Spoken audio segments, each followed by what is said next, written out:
Dari Jepang, konnichiwa. Di Korea ada annyeonghaseyo. Di Inggris ada hello. Di Thailand ada sawadika. Di Islam kita patutnya mengucapkan Assalamualaikum warahmatullahi wabarakatuh. Halo teman-teman, kami dari kelompok 3. Perkenalkan saya Rindu Ramadhani. Dan saya Mutiara Ramadhani. Dan saya Kaila Putri. Saya Fania Ramadhani. Saya Devta Nataza. Akan membahas penyakit mental agorafobia. Teman-teman tahu nggak sih agorafobia itu apa? Apa tuh? Apa ya? Mari kita saksikan videonya. Dan ku bisikan rasakan tanpa kata, rasanya ku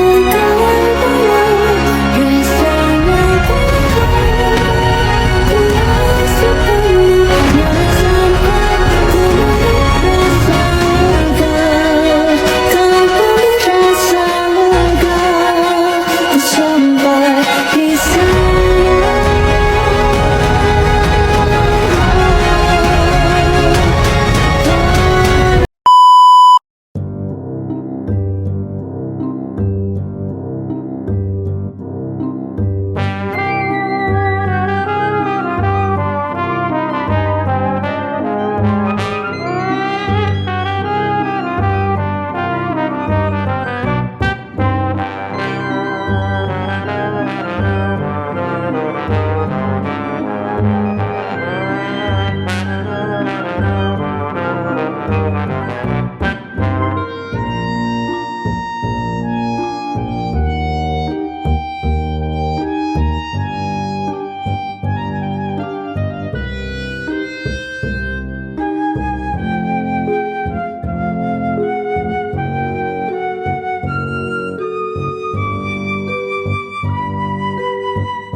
Guys, maaf, aku telat.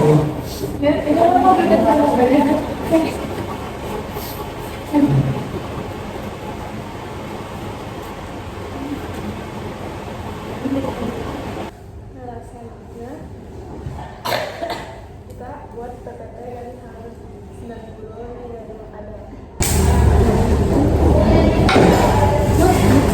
Kenapa? Aku nggak apa kok. Serius? Iya serius lah. Lanjut aja guys.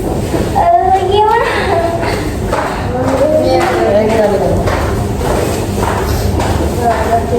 Berarti yang dokumen PPT saya cuma poin-poin aja. Pokoknya ya aku udah selesai belum nih. Sekarang yang ini tapi videonya. Mut, lu serius gak apa-apa, Mut? Iya aku nggak apa-apa kok. Mut cerita aja. Udah aku nggak apa-apa. Tadi cuma ucapan aja. Kok kayak kelihatan panik gitu sih kamu? Enggak kok, nggak panik biasa aja. Kalau yang dulu juga apa? Iya. Enggak, aku nggak apa-apa aja kok. Kalau ada apa-apa cerita ya. Udah, selesai. Nanti kita bahas aja. Udah, sekalian tag. Iya.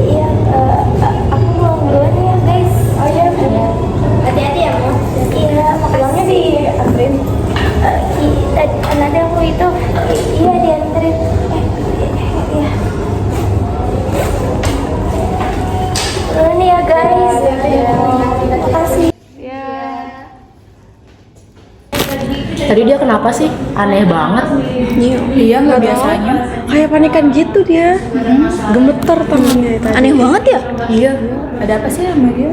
Kayak pengen Dari tadi juga kayak ada barang jatuh terus, jadi gemeteran Terus terus. kayak pengen cepet-cepet balik itu nggak sih? Ditanyain kenapa jawabnya nggak apa-apa mulu ya.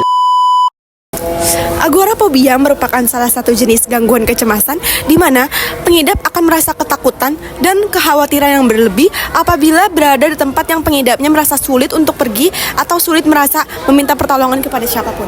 Di sini pengidap biasanya akan cemas apabila ada di tempat ramai yang akan mengganggu kehidupan sosial pengidap.